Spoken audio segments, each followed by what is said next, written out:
Good morning, everyone. Welcome to the latest induction video. Hopefully now, as we get closer to the summer, we'll have more and more of these videos looking at different aspects of school. What I thought we'd talk about today is the role of the year leader. Now, at your school, at junior or primary, you might have one teacher that looks after you all day. When you get to secondary school, there's going to be a whole bunch of teachers in all different subjects. But someone who'll be looking after you day to day is your year leader.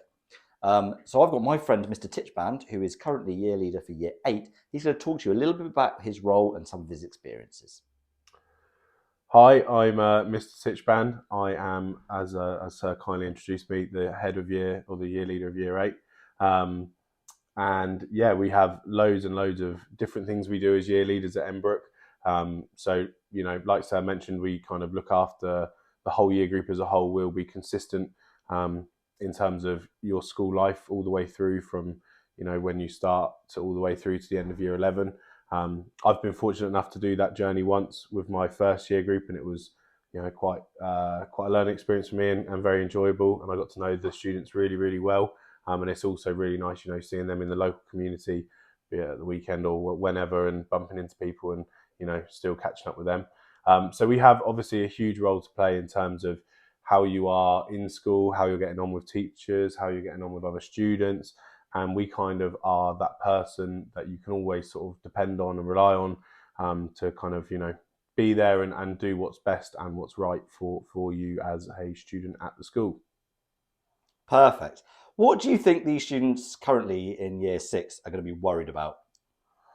I imagine it's always the same thing. Year 6, they always worry that they're going to get lost. Some people don't get lost at all. Some people do get lost.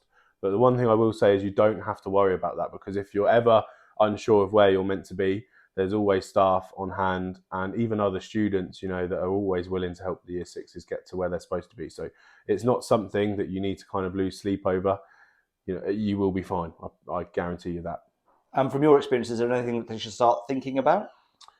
I think one of the main changes from year 6 into 7, and then again sort of 7, 8 and 8, 9, all of them, is friendship groups. They change quite frequently. So that can be quite a complicated thing for people to sometimes navigate. So I would definitely be thinking about that now and how you're going to maybe handle those situations. And if you think it's appropriate to speak to myself or your year leader at the time, whoever, you can do that, and they'll support if there's any issues in changing friendship groups. Or friendship groups, they tend to just expand because you meet so many new people at school, and everyone here is very lovely. And obviously we do consider ourselves quite a big family, so the group does expand and you end up with more friends than you had before. Excellent. Thank you very much for your time, sir. All good.